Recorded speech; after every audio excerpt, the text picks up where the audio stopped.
Comienza a estudiar gratis en ede.team y descubre por qué en español nadie te explica mejor. Llegó un nuevo año, nuevos retos, nuevas metas, nuevas tecnologías que aprender, nuevos pasos para tu carrera profesional, y uno de esos pasos es ¿qué lenguaje debo aprender? Esa es una de las preguntas más comunes. Pero a diferencia de otros videos, en este video no te vamos a decir qué lenguaje aprender para comenzar en el mundo de la programación. De hecho, ya tenemos ese video aquí, ¿no? Sino te vamos a explicar qué lenguajes debes aprender según la carrera a la que quieres dedicarte. Porque existen muchas carreras. Hay gente que quiere hacer videojuegos, gente que quiere hacer realidad virtual, seguridad informática, gente que quiere hacer páginas web, gente que quiere hacer aplicaciones móviles, pero ¿qué lenguaje debo aprender para dedicarme a esa carrera con la que tanto sueño? En este video lo vas a aprender porque estás en ede.team y en español nadie te explica mejor. Y por cierto, un poco atrasadito, pero feliz año para toda nuestra comunidad. Espero que este año esté lleno de éxitos para su carrera y para su vida personal. Y vamos a comenzar este video por el área que tiene más oportunidades laborales y más trabajo y más aplicaciones según todos los rankings, no según yo, que es el desarrollo web. ¿Y por qué? Porque el desarrollo web es abierto, solo necesitas un navegador, un servidor y ya está. Y ese servidor puede ser incluso tu propia computadora, entonces no tienes limitaciones, la barrera de entrada es muy chiquita. Y para ponernos en contexto, en el desarrollo web debemos hablar de dos ramas: los sitios web, que son principalmente informativos para que las empresas cuenten lo que hacen, por ahí algún e-commerce básico con WordPress o similares, y las aplicaciones web, que son completamente personalizadas y tienen muchas funcionalidades. Facebook es una aplicación web, YouTube es una aplicación web, ede.team es una aplicación web, Netflix es una aplicación web, ¿no? Ya no estamos hablando de un simple sitio web, sino de una aplicación compleja con mucha funcionalidad. Dicha esa aclaración, en el mundo web tenemos backend y frontend. Frontend son las tecnologías web que funcionan dentro del navegador: Chrome, Firefox, Safari, Edge, etc. Y esos lenguajes son HTML, CSS y JavaScript. En estos tres lenguajes, que son con los que debes empezar en el desarrollo web, HTML es para la estructura, CSS es para los estilos, para que se vea bonito, pero ambos no se consideran lenguajes de programación. Luego tienes a JavaScript, que sí se considera un lenguaje de programación, pero con JavaScript solito no vas a hacer mucho, así que luego tendrías que pasar a TypeScript y a herramientas como React, Angular o Vue. La más importante en el mundo actual es React, así que HTML, CSS, JavaScript, TypeScript, React. Pero también tenemos el backend, que es todo lo que ocurre en el servidor y gracias a lo cual existe esa página web. Porque el frontend es lo que los clientes ven, pero el backend es el funcionamiento, como el motor del carro. Ahí tienes a varios lenguajes. Los más usados son Python, PHP, Go, que es el que usamos en ede.team. Tienes a Java, tienes a C#, tienes a Ruby e incluso tienes a JavaScript, que es el único lenguaje que puede funcionar tanto en frontend como en backend. Si quieres saber más de frontend y de backend, tenemos dos videos en los que te explicamos a fondo la ruta que debes seguir en estas dos carreras.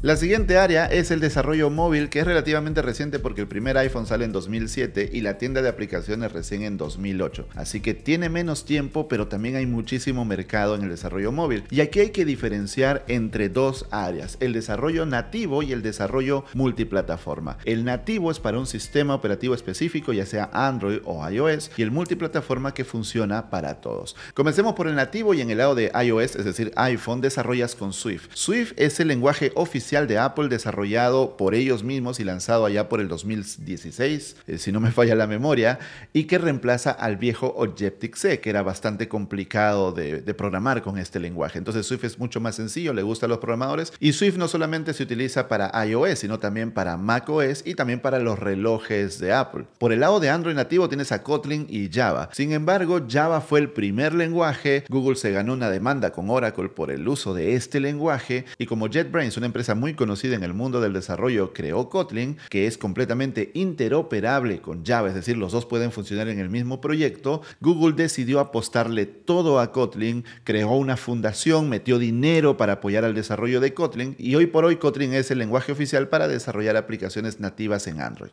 Ahora, si nos vamos al multiplataforma, es decir, que con un solo código puede funcionar en los dos sistemas, tenemos dos caminos: el camino nativo y el camino web. Y tú dirás, nativo, pero si es multiplataforma. multiplataforma, y es que son tecnologías que sí funcionan con un rendimiento nativo, sí se conectan directamente con las capas del sistema operativo como si fueran una tecnología nativa. Y luego las web que usan tecnologías web empaquetadas para que funcionen como si fueran aplicaciones móviles. Vamos a comenzar por web, y por el lado web tenemos a las PWA que permiten que una aplicación web se transforme en móvil y que simplemente la instales. Por ejemplo, tú entras a ed.team y te va a aparecer un botoncito para instalar y ya tienes la app completamente funcional en tu teléfono sin necesitar un navegador. Esto gracias a los service worker que permiten que una app siga funcionando en segundo plano, mientras que en web, si tú apagas la pestaña del navegador, la app se muere.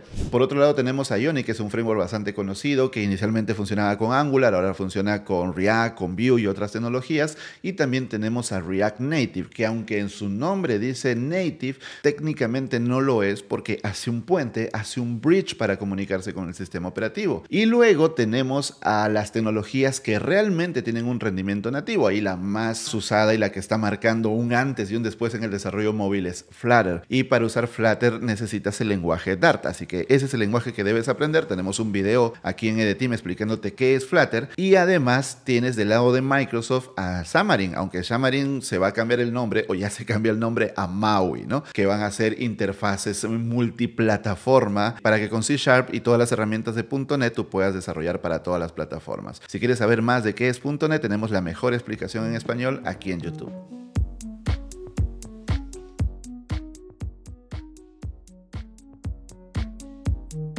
Pasemos ahora a los videojuegos. Hay que tener en cuenta que los videojuegos son muy complejos. De hecho, tener un personaje que se mueva, avance, dispare, se caiga, se muera, es muchas capas más allá del código de la programación. Hay que manejar animaciones, hay que manejar leyes de la física para que el personaje se caiga de forma natural y que no parezca artificial. Hay que manejar capas de renderizado. Son muchas cosas más que tan solo programar. Así que allí lo primero que debes tener en cuenta son los famosos motores de videojuegos. Los motores añaden todas esas capas. Añaden las capas de renderizado, ya sea 2D, ya sea 3D, las animaciones, las leyes de la física, los personajes, librerías de paisajes, de elementos, para que tú puedas construir tu videojuego. Es más, varios motores te permiten crear un videojuego sencillo sin programar una sola línea de código, porque ya te dan todas las herramientas para que tú empieces a trabajar con ellos. Los motores más populares actualmente en el mercado son Unity y Unreal Engine. Para Unity se desarrolla con C#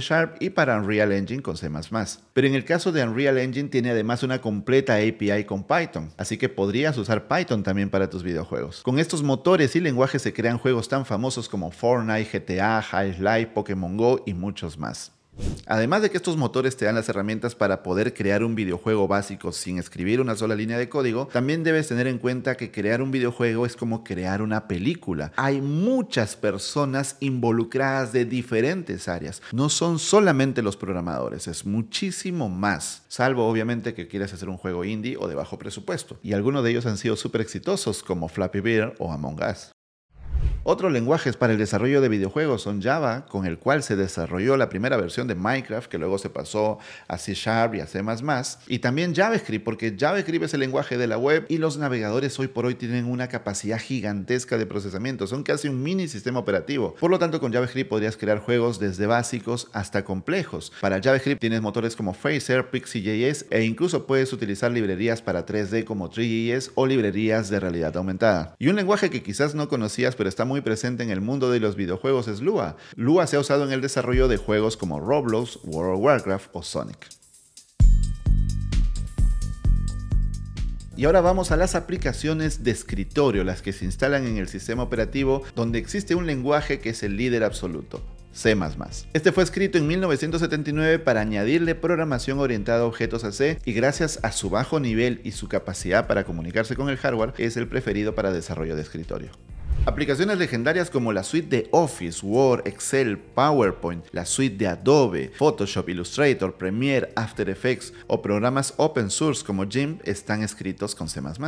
Otro veterano en el desarrollo de escritorio es Java, porque como ya vimos en este video, fue creado con la idea de ser multiplataforma de fábrica. ¿Te acuerdas del eslogan? Write once, run anywhere. Es decir, Escribe una vez, ejecuta en cualquier parte, por lo que se ha usado muchísimo en escritorio. Pero quizás los proyectos más famosos de escritorio escritos con Java son todos los IDEs de JetBrains, IntelliJ IDEA, WebStore, PyCharm, etc. Incluso Android Studio, que está basado en IntelliJ IDEA. Y si bien es cierto que se puede usar C++ para cualquier sistema operativo, tanto Windows como macOS tienen su lenguaje favorito. En el caso de Windows es C# con toda la suite de .NET, como te explicamos en este video, y en el caso de Mac su lenguaje favorito sin duda es el de la casa Swift. Y como siempre, alguien que se mete en todas partes sin que lo llamen es el desarrollo web, porque puedes transformar aplicaciones web en aplicaciones de escritorio gracias a Electron, que muchas apps web utilizan para convertirse en apps de escritorio. El caso más famoso es Visual Studio Code, pero ahí tienes a Slack, ahí tienes a Notion y muchas más. Pero también puedes usar las PWA para convertir una aplicación web en una aplicación de escritorio.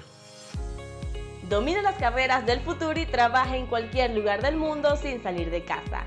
Miles de personas han aumentado sus ingresos, encontrado su primer empleo o creado su propia empresa estudiando en EDTeam. Tú puedes ser el próximo. Comienza a estudiar gratis en ed.team/cursos y comprueba por qué en español nadie explica mejor que EDTeam.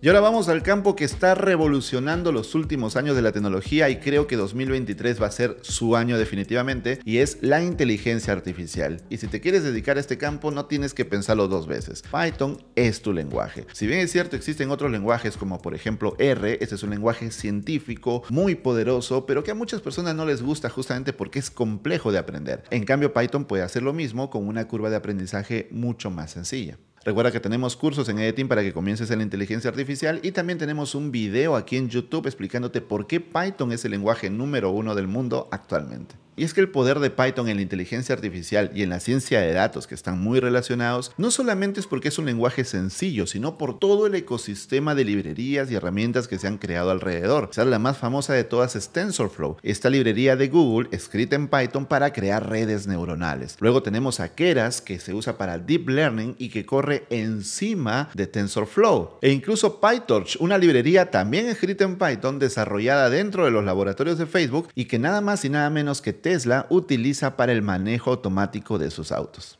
¿Qué tal? Y en el campo de la ciencia de datos, que está íntimamente ligado con la inteligencia artificial, Python sigue siendo el lenguaje favorito porque para comenzar tienes herramientas como scikit-learn y para ir más a fondo tienes a Pandas o a NumPy, que son unos clásicos en estas áreas. Ahora vamos más abajo, a los fierros directamente, a controlar el hardware, y para eso se usa un sistema operativo. Pero ¿cómo se programan los sistemas operativos? Aquí el lenguaje papá de todo lo demás es C. C fue creado en los años 70 con el único objetivo de convertir a Unix en portable. ¿Y qué es Unix? El sistema operativo más utilizado por los mainframes, esas gigantescas computadoras que estaban en laboratorios. Y lo que pasa es que si tú querías llevar un sistema operativo a otra computadora, tenías que reescribir casi todo porque cada computadora era diferente, no había un estándar como ahora. Así que para eso se crea C. Así que técnicamente hablando, Unix sería el primer software multiplataforma de la historia. Unos años después, en 1979, se crea C++, que es un C orientado a objetos, porque no tenía clases C. Por eso inicialmente se le llama C con clases y luego se le cambia el nombre a C++.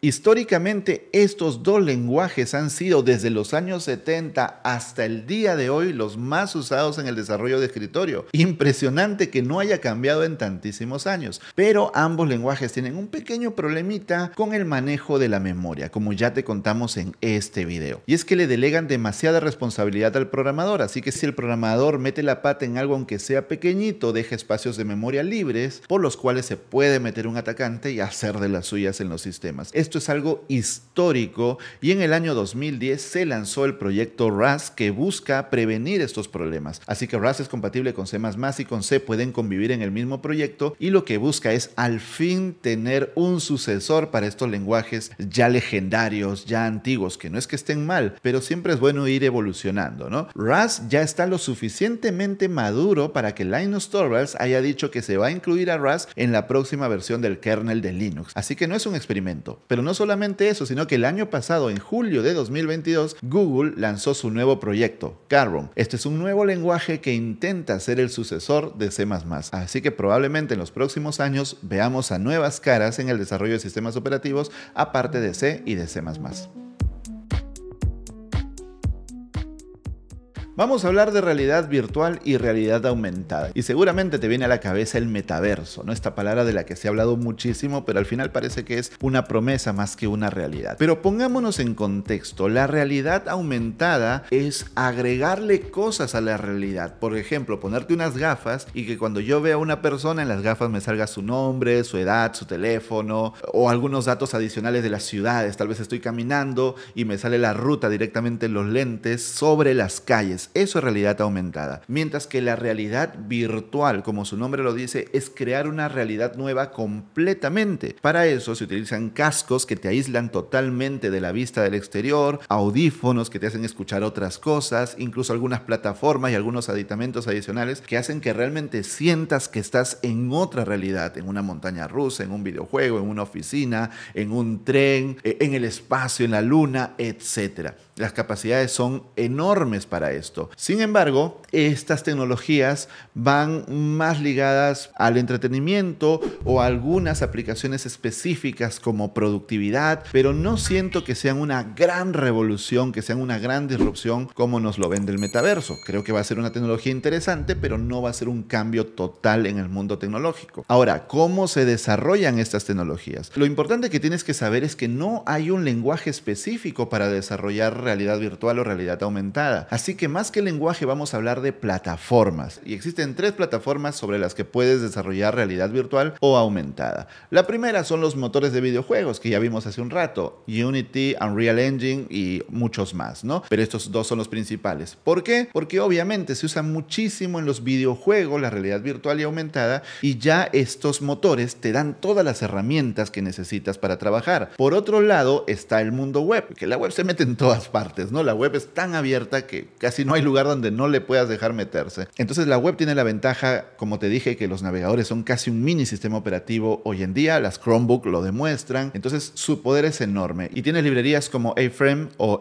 ARJS para crear realidad aumentada y virtual en web con JavaScript, ¿no? Y la última plataforma serían los teléfonos, los sistemas operativos móviles, Android y iOS. Son plataformas perfectas porque tienes una enorme pantalla, le puedes conectar accesorios, tienen giroscopio, tienen GPS y lo mejor, tienen una excelente cámara para poder hacer experimentos como videojuegos o el famoso Pokémon Go que hacía que con tu cámara veas Pokémones en el mundo real.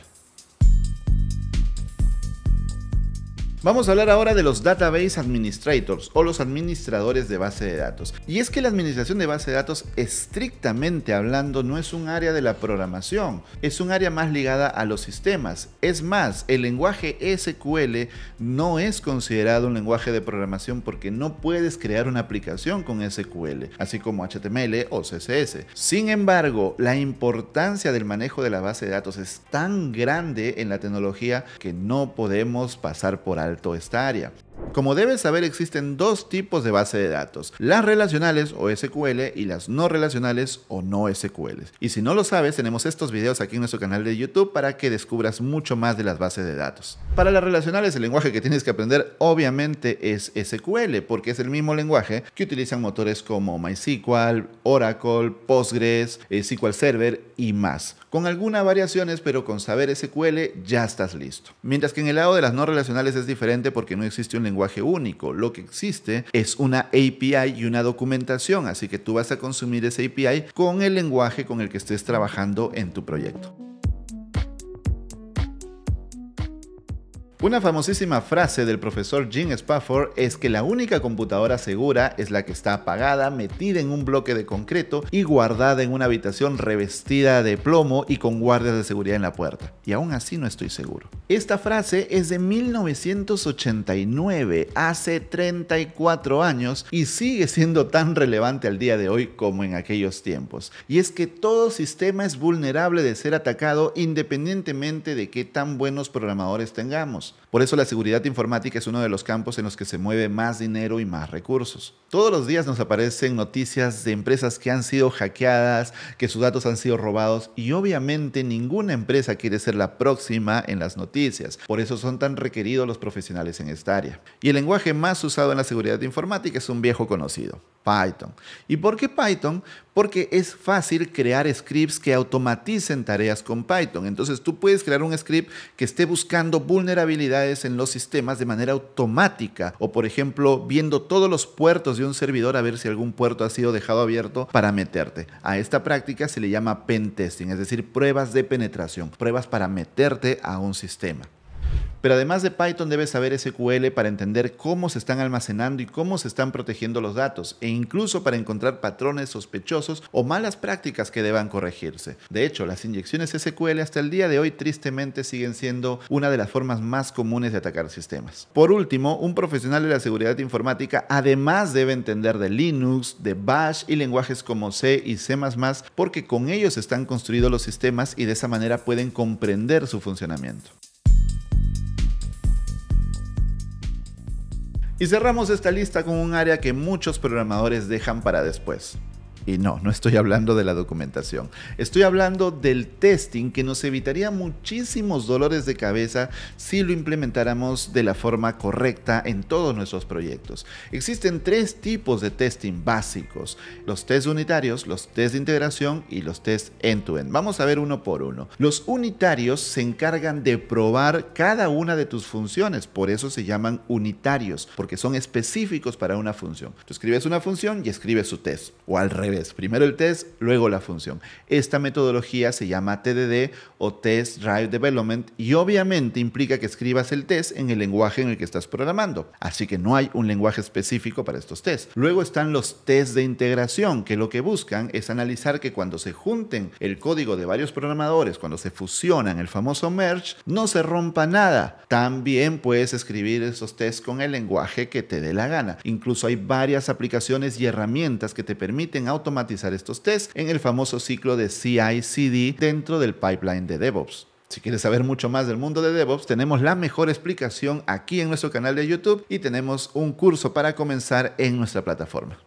Y finalmente están los tests end-to-end, que lo que prueban es todo el funcionamiento del sistema desde el punto de vista del usuario. Es decir, no se prueba el código, sino se prueba el sistema. Es como terminar de fabricar un auto y que luego alguien se suba y maneje para ver si todo funciona correctamente. Aquí vienen los famosos profesionales de QA o Quality Assurance o control de calidad en español, que se encargan de hacer estas pruebas para que luego no sea el usuario el que encuentre los errores, sino detectarlos antes y corregirlos. Estos procesos pueden ser manuales o automatizados. Y puesto que los QA no suelen ser programadores, es impresionante que empiezan a aprender Python porque es sencillo y gracias a Python pueden automatizar pruebas que hagan su trabajo mucho más fácil. Una de las herramientas más comunes para este tipo de test es Selenium, que te permite escribir test en cualquier lenguaje. Así que en resumen, aunque Python es uno de los más usados, en realidad los tests los puedes escribir con cualquier lenguaje. ¿Y qué te pareció este recorrido por los lenguajes y las áreas de la programación? Creo que es excelente para comenzar este 2023, para que tengas un mejor panorama de qué aprender y en qué especializarte. Y obviamente el mejor lugar para que aprendas estas tecnologías es EDEteam. Ve corriendo a ed.team porque estamos con los últimos días de descuento de fin de año. Hasta 50% de descuento porque tú lo pediste. Tú nos dijiste, me pagan recién el 2 de enero, me pagan recién el 3 de enero. Por favor, extiendan el descuento. Así que quedan poquísimas horas para aprovechar este descuento y tener todo un 2023 asegurado con los mejores cursos de tecnología en español, los cursos de EDEteam definitivamente. Espero que este video te haya gustado. Yo soy Álvaro Felipe desde Lima, Perú, y si no sabías qué lenguaje aprender para dedicarte a esa carrera con la que tanto sueñas, hoy lo aprendiste en EDEteam. Comienza a estudiar gratis en ed.team y descubre por qué en español nadie te explica mejor.